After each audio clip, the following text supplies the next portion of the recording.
First of all piriform ফোসার উপর আমাদের থামটা place করব। এই যে আমার পাইরিফর্ম ফোসার উপর প্লেস করা হয়ে গেছে। দুইটা ইন্ডেক্স ফিঙ্গারকে আমরা ল্যাটারাল বর্ডার হিসেবে রিপ্রেজেন্ট করব। আমাদের মিডল ফিঙ্গার আর ইন্ডেক্স ফিঙ্গারকে এই যে থাইরয়েড গ্ল্যান্ড বা থাইরয়েড কার্টিলেজের সামনে আমরা প্লেস করব, আর দুইটা লিটল ফিঙ্গারকে পিছনে দিয়ে দেবো। অটোমেটিকলি চলে গেছে অ্যানাটমিক্যাল পজিশন। যাওয়ার পর আমাদের অ্যানাটমিক্যাল পয়েন্ট বলতে হবে। The tip of the tongue is directed forward, then dorsum of the tongue is rough and it is convex. The lower border, inferior surface or ventral surface of the tongue is concave and it is smooth. এরপর হচ্ছে আমাদের parts বলতে হবে। প্রথমে ধরবো টিপ of the tongue বা apex of the tongue, দেন হচ্ছে body of the tongue, দেন এটা কি বেস অফ দ্য টাং, দেন হচ্ছে আমাদের body of the tongue.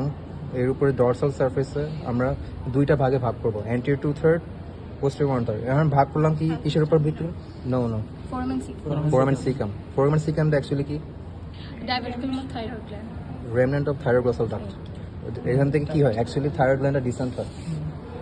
Foramen সিকামের সামনে ভি শেপড সার্কাস টার্মিনাসের সামনে কোন কোন প্যাপিলা আছে?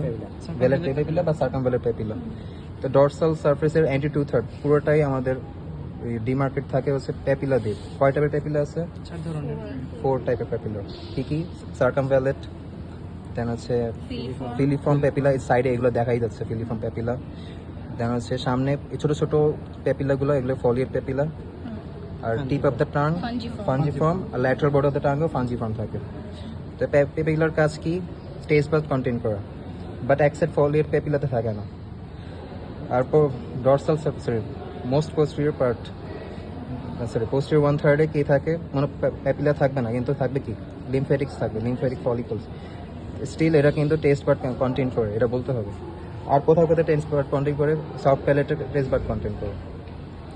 দ্য মোস্ট পোস্টেরিয়র পার্ট আমরা দেখতে পাচ্ছি টাং আর যে এপিগ্লটিস, এটা কানেক্টেড থাকে কি দেওয়া? Median epiglottic fold. আর হচ্ছে আমাদের দুই পাশে দুইটা টনসিল আছে।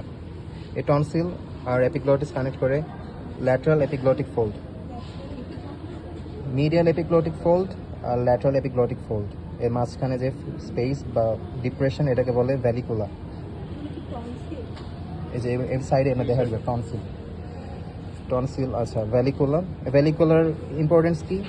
একটা ইম্পর্টেন্স হচ্ছে ফিশবোন এখানে স্টাক হয় মোস্ট অফ দ্য টাইম। আর হচ্ছে এখন পাইরিফর্ম ফোসার ইম্পর্টেন্স। পাইরিফর্ম ফোসাতে কিন্তু ফিশবোন স্টাক করে না, বাট অ্যাক্সিডেন্টলি যদি স্টাক করে তাহলে এটা একটা নার্ভকে ড্যামেজ করে। নার্ভের নাম কি? Internal laryngeal nerve. এটা কার ব্রাঞ্চ? Superior laryngeal branch. এটা কার ব্রাঞ্চ? Vagus nerve. আচ্ছা, আর কি ইম্পর্টেন্স? যদি আমার নার্ভ ড্যামেজ হয় তাহলে কি হবে? Cough reflex loss.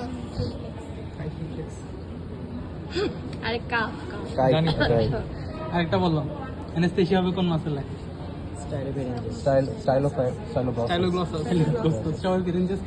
স্টাইলোগ্লসাস। আচ্ছা, ঠিক আছে। টাং আমাদের সব শেষ, এখন আমাদের ল্যারিংসে চলে যাবে। ল্যারিংসে প্রথমে আমরা ক্লোজ করলাম এপিগ্লটিস, আর যে মাঝখানে যে ইনলেট অফ দ্য ল্যারিংস, এটাকে এক্সপোজ করলাম। তো ল্যারিংসের এক্সটেনশন কোথা থেকে? সুপিরিয়র বর্ডার বা anterior border of the epiglottis to lower border of the cricoid cartilage. এই যে এটা আমাদের cricoid cartilage। হ্যাঁ, lower border of the cricoid cartilage। আর এই পর্যন্ত আমাদের ল্যারিংস। এর পরেরটা কি? এর পরেরটা হচ্ছে কন্টিনিউশন অফ দ্য ল্যারিংস, যেটা হচ্ছে ট্রাকিয়া। ট্রাকিয়া কোথায় এন্ড করে? Up to its bifurcation as ব্রঙ্কাই। তারপর হচ্ছে ল্যারিংসের ল্যারিঞ্জিয়াল ক্যাভিটির কি কি কন্টেন্ট বা স্পেশালিটি কি? এটাকে কি বলে? Sinus of the larynx. Sinus of the ল্যারিংসের সামনে যে মেমব্রেন ফোল্ড, এই ফোল্ডের নাম হচ্ছে ভেস্টিবুলার ফোল্ড। এটা হচ্ছে ফলস ভোকাল কর্ড। মানে সাইনাস অফ দ্য ল্যারিংসের পিছনে যে fold, vocal fold, actual vocal cord. এই একটুকু বললে হবে। এই যে ক্রিকয়েড কার্টিলেজ সব তো দেখা যাচ্ছে। ক্রিকয়েড কার্টিলেজ সামনে আছে, এই যে এখানে সামনে এই যে ছোট ফিল করা আছে অ্যারিটিনয়েড কার্টিলেজ। থাইরয়েড কার্টিলেজ এই যে এখানে এটা থাইরয়েড গ্ল্যান্ড না? এখানে থাইরয়েড কার্টিলেজ, এটা ভিতরে থাকে, বোঝা যাচ্ছে। এগুলো দেখা যায়? এগুলো কি কিছু স্ট্রাকচার? না এগুলো দরকার নেই। থাইরয়েড গ্ল্যান্ড দেখাতে বললে থাইরয়েড গ্ল্যান্ড দেখাই দিবা। থাইরয়েড যেটা না হ্যাঁ এটা থাইরয়েড, এটা থাইরয়েড। এই যে বাটারফ্লাই শেপ, হ্যাঁ উপরে স্ট্রাকচারগুলো কি এগুলো মাসল। আছে ও টাঙ্গের মাসল সম্পর্কে জানি। টাঙ্গের কয়টা মানে কয় পেয়ার মাসল আছে? 4 পেয়ার্স। 4 পেয়ার্স কি কি? জিনিওগ্লোসাস জিনিওগ্লোসাস, এক্সটেন্সিভ এক্সট্রিনসিক আর ইন্ট্রিনসিক। এক্সট্রিনসিক কি কি আছে? 4 পেয়ার্স। জিনিওগ্লোসাস, যেমন স্টাইলোগ্লোসাস, হাইওগ্লোসাস, প্যালাটোগ্লোসাস, কন্ড্রোগ্লোসাস, প্যালাটোগ্লোসাস। স্যার এটা দত্ত আছে। কন্ড্রোটা দত্ত আছে এটা? দত্ত আছে কিন্তু ম্যাম না বললে হবে না রসন ম্যাম বলছে এটা বলতে হবে না। হ্যাঁ, না বললে হবে হ্যাঁ। না, বলতে হবে। আর এখন আছে ফাংশন, আমরা জেনে যাবি কি কি দেখো অ্যাকশন। না কোথায় কোনটা? জেনিওগ্লোসাসটা সামনে থাকে। ওকে পুরোটাই তো যদি আমি কাটি না একদম মিডল কাটি, তাহলে দেখা যায় ফ্যান শেপ যে মাসল এটাই জেনিওগ্লোসাস। আচ্ছা এখন আমাদের ফাংশন জানবো। প্রথম আছে কি স্টাইলোগ্লোসাস, কোথেকে আসবে? হার্ট পেল, আচ্ছা প্যালাটোগ্লোসাস। প্যালাটোগ্লোসাস কোথেকে আসে? হার্ট প্যালেট আর সব প্যালেট থেকে ডিরাইভ করে। সো এর কাজ কি? উপর থেকে আসতেছে, মানে এটা কি এলিভেশন অফ দ্য এলিভেশন করবে হ্যাঁ দেন হচ্ছে আমাদের হাইওগ্লোসাস, হাইট বোন থেকে হাইট বোন থেকে অ্যারাইজ করতে যায়, তার মানে কি depression of the tongue. Genioglossus সামনে থাকে, জিনিয়াল টিউবারকল থেকে আসছে, তাহলে protrusion of the tongue. Prevents swallowing then styloglossus, স্টাইলোর প্রসেস থেকে, থেকে হ্যাঁ তাহলে হচ্ছে রিট্রাকশন অফ দ্য টাং। এই চারটা যে মাসল, পেয়ার মাসল, তার মধ্যে সেফটি মাসল কোনটা? জিনিওগ্লোসাস কেন? Prevents swallowing only muscle that causes protrusion of the tongue. আচ্ছা এটাই।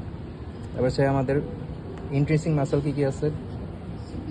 সুপিরিয়র লংজিটিউডাল, পার্টিকেল লিঙ্গ ট্রান্সভার্স লিঙ্গ। Vertical lingual, transverse lingual. এই মাসলগুলো হয়ে গেছে, কম বেশ সবই হয়ে গেছে, শেষ। এখন শুধু বাদ গেলে বল। আমি এই জায়গাটা এখনো বুঝিনি। কোনটা? এটা পজ করো ভিডিও